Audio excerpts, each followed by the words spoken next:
ಹತ್ತಿರ ಒಂದು ತಿಂಗಳಿಂದ ನಾವು ಸತತವಾಗಿ ತಾಲೂಕಲ್ಲಿ ಎಲ್ಲ ಒಂದು ಶಾಲೆ ಗೌರ್ಮೆಂಟ್ ಶಾಲೆ ಒಂದು ಬಿಡ್ದಂಗ ಬುಕ್ ಹಂಚಕ್ಕೆ ಹೋಗಿದ್ದೀವಿ.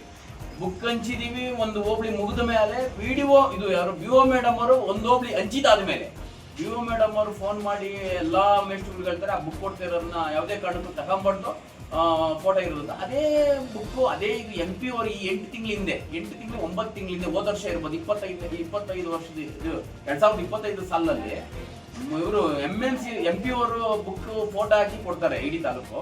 ನಮ್ಮದು ಕೊಟ್ಟಿರೋದಕ್ಕೆ ಈ ಅಮ್ಮನೇ ಉದ್ಘಾಟನೆ ಮಾಡೋಳೆ ಫೋಟೋ ಬುಕ್ ತಗೊಂಡೋಗಿ ಕೊಟ್ಟು ಉದ್ಘಾಟನೆ ಪಕ್ಕದಾಗ ಫೋಟೋ ಇಡಿಸಿ ಎಲ್ಲ ಮಾಡೋರೆ. ಹಂಗಾಗಿ ಆ ಫೋಟೋ ಸಮೇತ ನಿಮ್ಮ ಹತ್ರ ಇರ್ತದೆ, ಕ್ಲಿಪ್ ಎತ್ಕೊಂಡಿರ್ಬೇಕಾದ್ರೆ. ಒಂದು PDO ಮೇಡಮ್ BO ಮೇಡಮ್ ಅವ್ರ ಕಡೆಯಿಂದ ಬಹಳ ಇದೊಂದು ನೋವಾಗಿದೆ.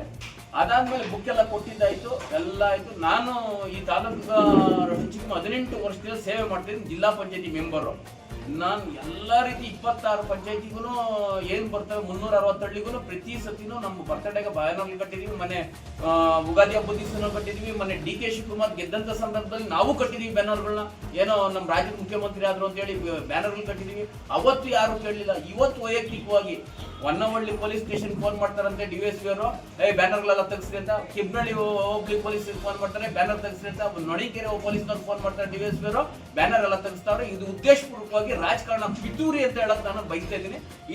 ಇದು ಬಹಳ ದುರಂತ ಅಂತ ಹೇಳಕ್ ಇಷ್ಟಪಡ್ತೀನಿ. ಯಾಕಂದ್ರೆ ಸಹಿಸಲ್ಲ. ನನ್ನ ಬ್ಯಾನರ್ ಕಿತ್ತಾಕ್ಸಿರ್ಬೋದು ಅಷ್ಟೇ. ನೀವೇನೇ ಕಷ್ಟ ಕೊಟ್ರು, ನೀವೇನೇ ನನ್ ಕಿರುಕುಳ ಕೊಟ್ರು, ನಾನು ಎಲ್ಲ ಸಹಿಸ್ಕೊಳ್ಳೋಕೆ ಶಕ್ತಿ ಐತೆ. 28ಕ್ಕೆ 100 ಈ ತಾಲೂಕಿನ ಜನ ಜಾತಿ ನೋಡಲ್ಲ, ಪ್ರೀತಿ ನೋಡ್ತಾರೆ.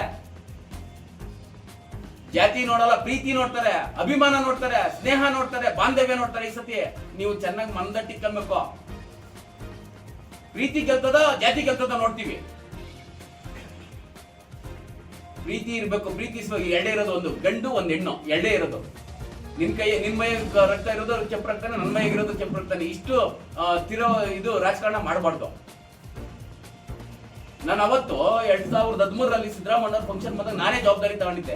ಅವತ್ತು ನಗರಸಭೆಯಲ್ಲಿ ಒಂದು 10 ರಿಂದ 11 ಸಾವಿರ ರೂಪಾಯಿ ನೆಪಕ್ಕೆ ಕಟ್ಟಾಕ ಒಂದು ಚಾನಲ್ ತಗೊಂಡಿದ್ದೆ. ಅವತ್ತು ಕಟ್ಟಿದ್ದು ಸಾವಿರಾರು ಬ್ಯಾನರ್, ಪೆಂಟಿಂಗ್ ಸಾವಿರಾರು ಪಟ್ಟಿ ಕಟ್ಟಿದ್ವಿ. ಅವತ್ತು ಯಾರು ಕಿತ್ತಾಕ್ಸಿಲ್ಲ, ಯಾರು ಮಾಡಲಿಲ್ಲ. ಇದು ನೀವು ಪತ್ರಕರ್ತರು ನ್ಯಾಯ ಕೊಡಿಸ್ಬೇಕು. ಯಾಕಂದ್ರೆ ಎಲ್ಲರಿಗೂ ಒಂದೇ ಅಧಿಕಾರ ಇದ್ರು ನ್ಯಾಯ ಒಂದೇ, ಅಧಿಕಾರ ಇಲ್ಲಿದ್ರು ನ್ಯಾಯ ಒಂದೇ. ಸರ್ವರಿಗೂ ಸಮಪಾಲು ಅಂತ ನೀವು ನ್ಯಾಯ ಕೊಡಿಸ್ಬೇಕು ಅಂತ ನಿಮ್ಮಲ್ಲಿ ಮನವಿ ಮಾಡಿ ಕೇಳ್ಕೊಂತಿದ್ದೀವಿ.